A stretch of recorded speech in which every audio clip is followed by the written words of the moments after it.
Okay, so we are back. So we're continuing with, as I was speaking about my feet, where now my feet start to get more infected, where now I couldn't walk. I could not have walked. My feet started swollen a little. These the thing that was on my skin on my feet, it began to get more huge, and it began to spring a kind of slime. So what I used to have to do is put on a thick socks as long as reaching my feet, my knee, and a long pants. No one could come close to touch me. It was nothing contagious or anything of that sort, but it was very painful. I got kind of weak of standing too long. I used to more be on the bed resting. I'm more inside, because as I told you, from living a life and then reaching to this state, it was a whole kind of change for me. It was never something I was seeing coming in my life. So as I told you,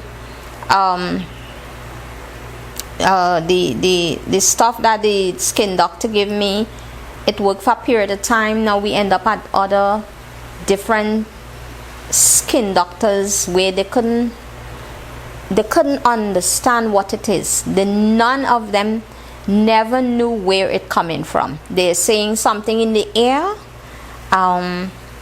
They do all sorts of tests they run, and they still couldn't find out what it is. So I was getting tired, and then it have point in time where it used to heal. Now with all of that, now with my foot, I started to get more infection now in my private part, where the cramping started to get more intense. I started to get a little more pain there. I started frumsing a little, smelling a little, have a little stinchness going on there. So where I had to end up going at other as I told you in the beginning, that we have to go to other joint colleges to see what is going on. So all those time we were communicating money and stuff. Money was not the problem, but we just want to see how things will go.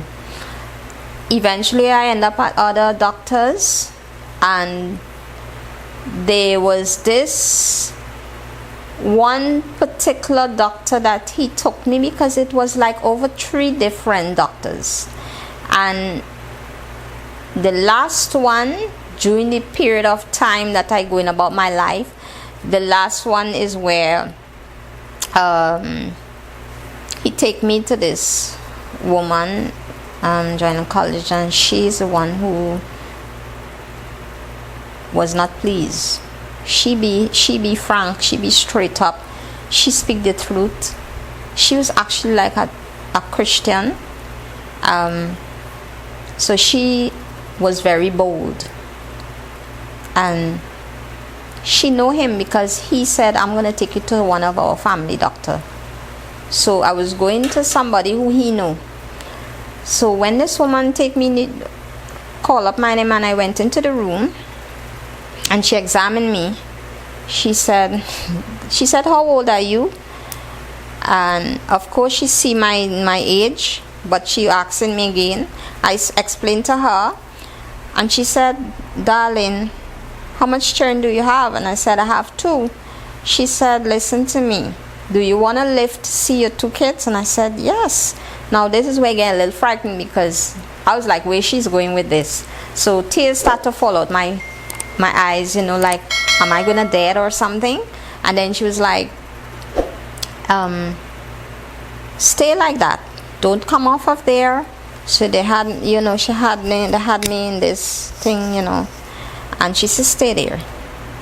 And she went and called him, and when she came in back with him, As I say, she know him, he know her. She put him to sit down and she was, questioning him. And she was like, I'm not going to call his name, but she was like telling him, Mr. Man, so, how old is you?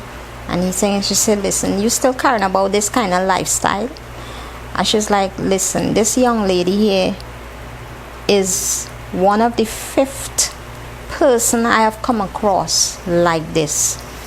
Her body is made up in such a way that if she's dealing with someone, it has to be that one and only person. That person cannot have an intercourse with another person, because what will happen if that person is dirty, and when you go with that dirty person, you come back to her body made up that it will let out a certain type of it will flame up, it will get information, and it will just run. And she said this is what's going on with this young woman. You went with some nasty woman, you come back with her, and now she's begun to have like a run-ins, but it's not a run-in, she's infected inside.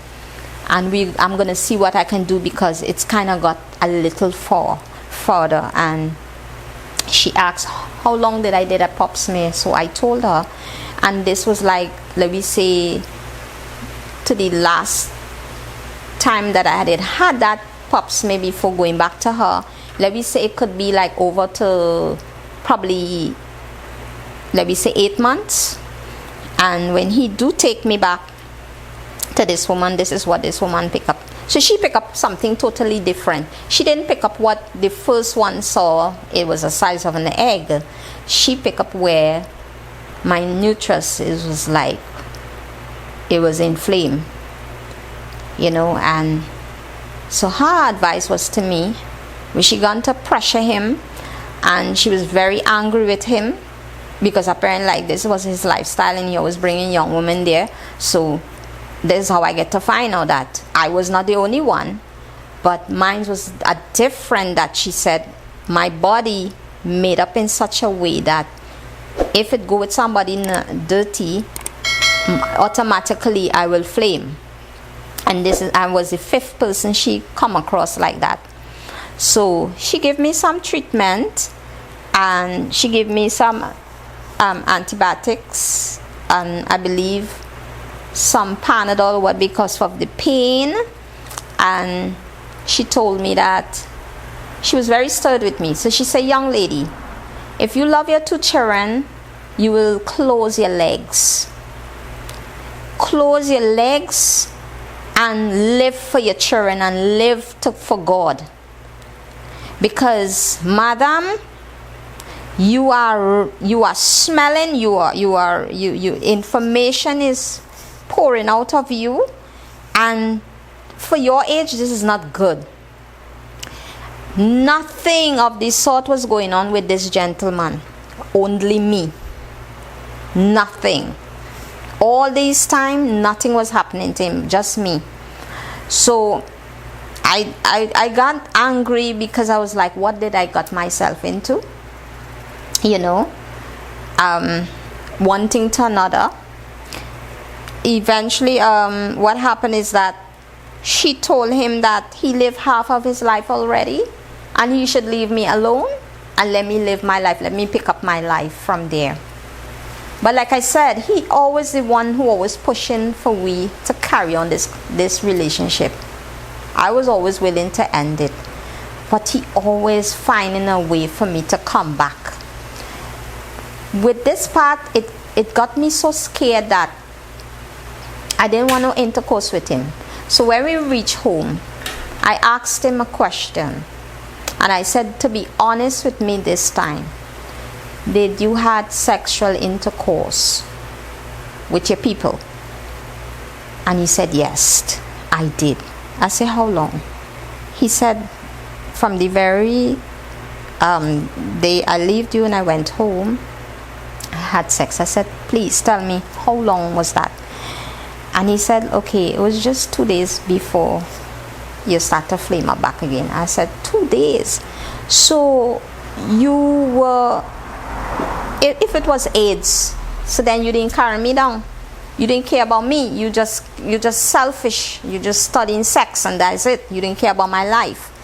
And he's like, no, I wouldn't do it again. I wouldn't hurt you. I said, but you keep telling me this all the time and you hurting me. You don't care about me. You don't care about my life. I said, you know what, for this, I'm done. And I called my sibling, my elder sister. I called my next rest of sister, my mom, and I said, let this man know I am done. Now, we were actually done for some time, months. Me was carrying on about my life. But while I was carrying on about my life, things was carrying on, going on with me. My foot was deteriorating. It always have this thing look like a wingworm, but it's not a wingworm. And it began to spread.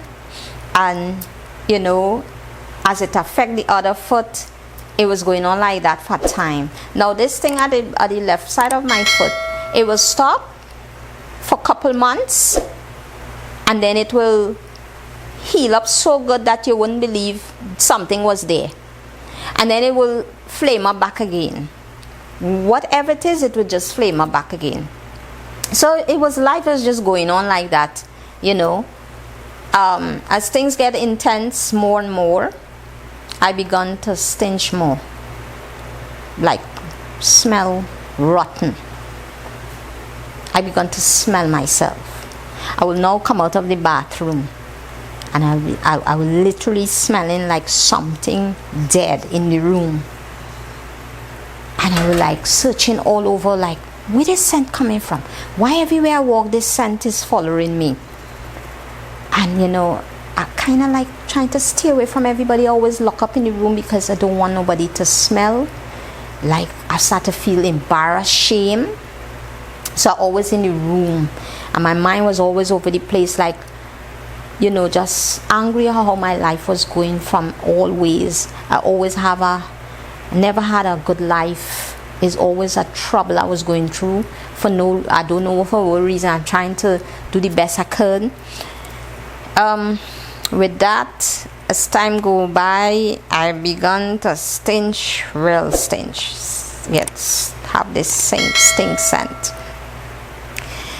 And as what I can remember is that it had this particular evening, him was talking, and we was at the back where I was building my home. And we were talking, and he was like, I don't want no sex or anything with you, because I realize you're like an egg. You're quick to crack. So I would take time as I start this. I would try to see how I could get clean up and these things. I don't want to leave it just so.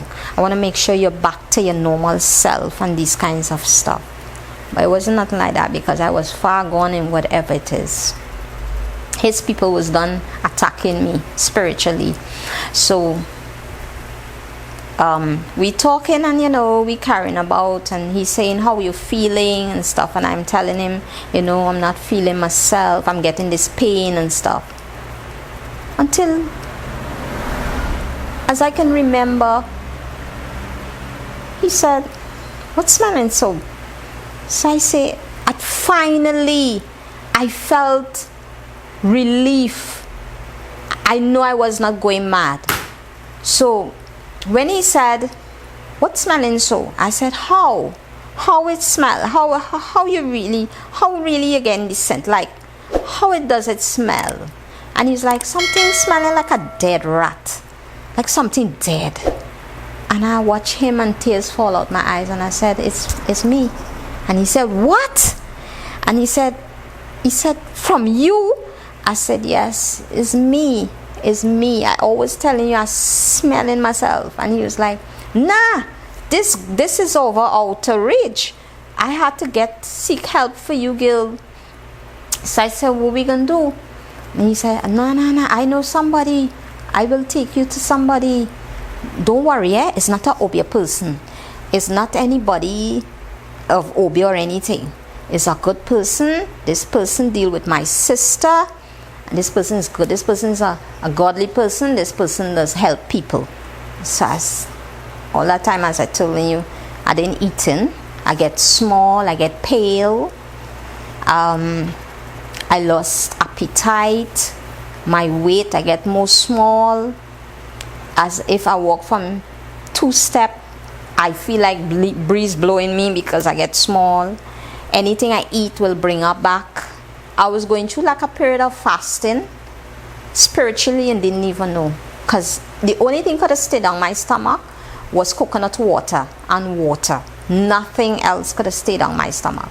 So that is where he said, okay, we're gonna visit someone, and I'm gonna explain to her. I'm gonna call her. I'm gonna explain to her, and let she tell me when to bring you. And he did so. All this time I did not thinking about Christ. I did not thinking about Christ. I just was thinking, how could I get this healing process over with? You know, so I went along with his flow, and he get everything, you know, set up. He told me the next day that we're gonna go so day, and I prepared myself. I told my elder sister, she was the one who was taking care of my children at that time while I was going about my business, seeing about myself. And yeah, we end up now at this spiritual Baptist woman where he take me. It was her and her daughter, and we're there now. It begins to get a little more intense. I was going through another process of my life where things that I would never like to do, or things I never dream of myself getting to that point.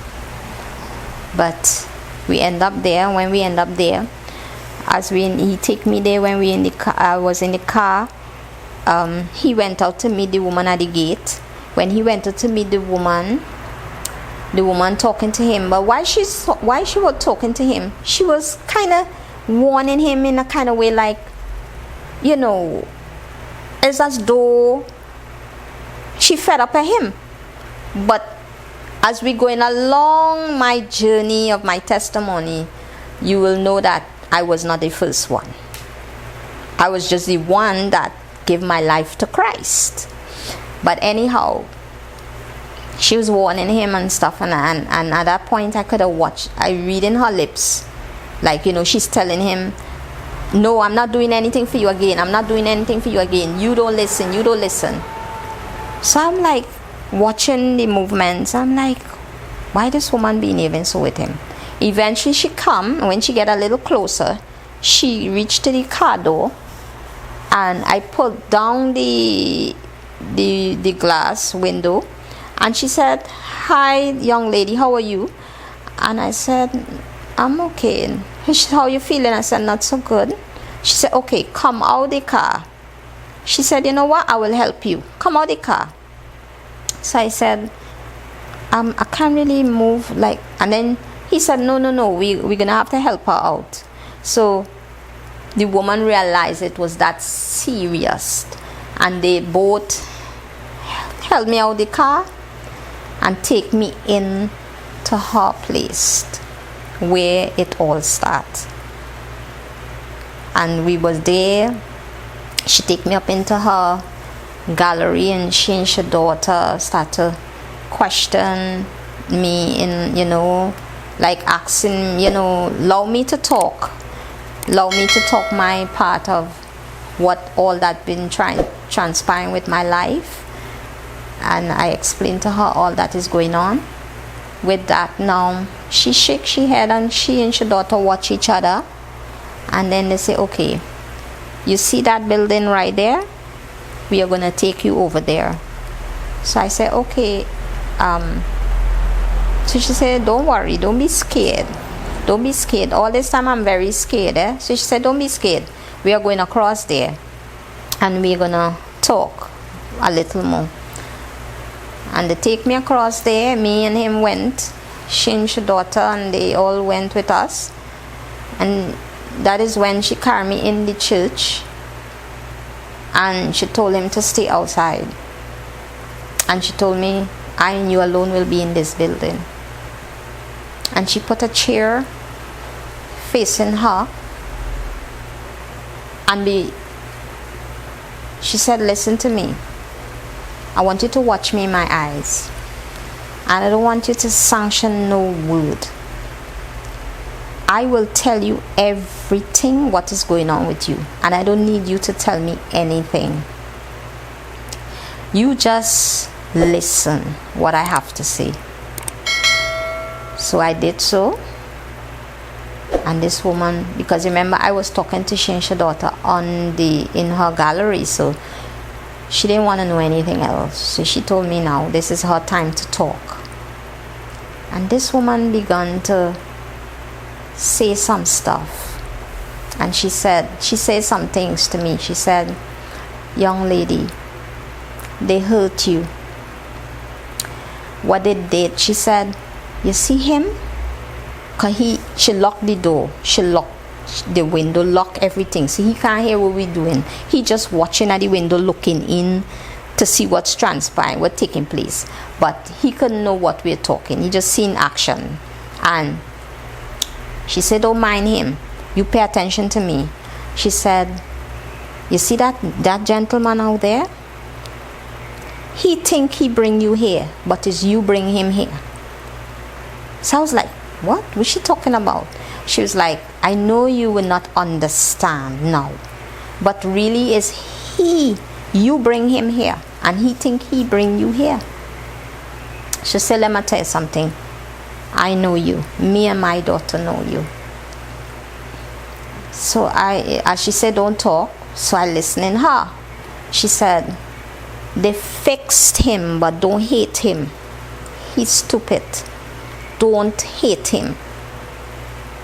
Let God deal with him. We are dealing with you. She said they fixed him.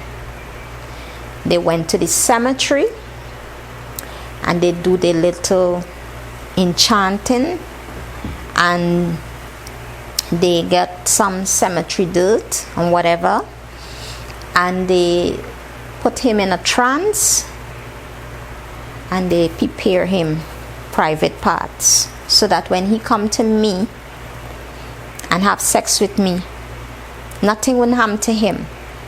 It will be me. Everything will be happening.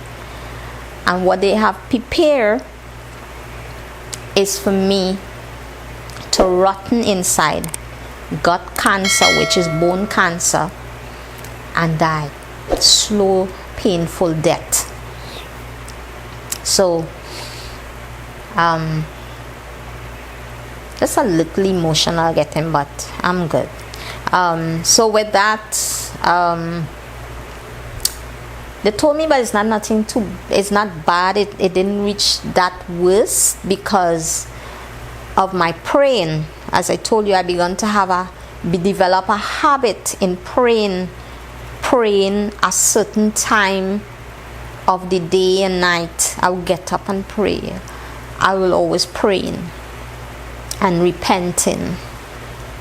And she said, because of your prayers, it not getting to reach to the bone to do what it's supposed to do, to turn this cancer. So because of you praying, it causing you to pushing out these things on your skin. That's why you're flaming up and you're running, because it cannot stay inside of you, because you're a praying woman. And then she said, you are powerful more than me and my daughter. Immediately in my mind, I was like, God forbid. I will never be a obia woman in my mind. I will never be a obia woman like you and your daughter. Because this is the first time I'm meeting, I'm going to all these kind of things.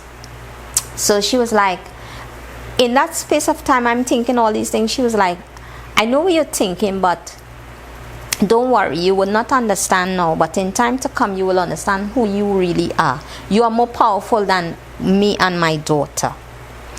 And then she explained, she said, every time we mourn, we see you standing in the cemetery all in white with your head covered, and you have a lamp light beside you, a candle, and there's this huge flame behind over you, or this huge fire around you, and bright, and all the evil, the demons could not come close to you.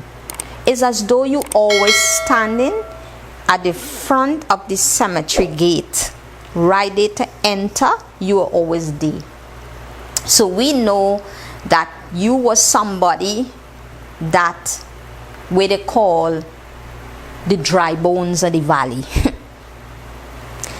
So I want to wrap it up here, where we will get our next deeper part of my story. But it was nice being here with you all, and stay tuned for more, and may God bless you all.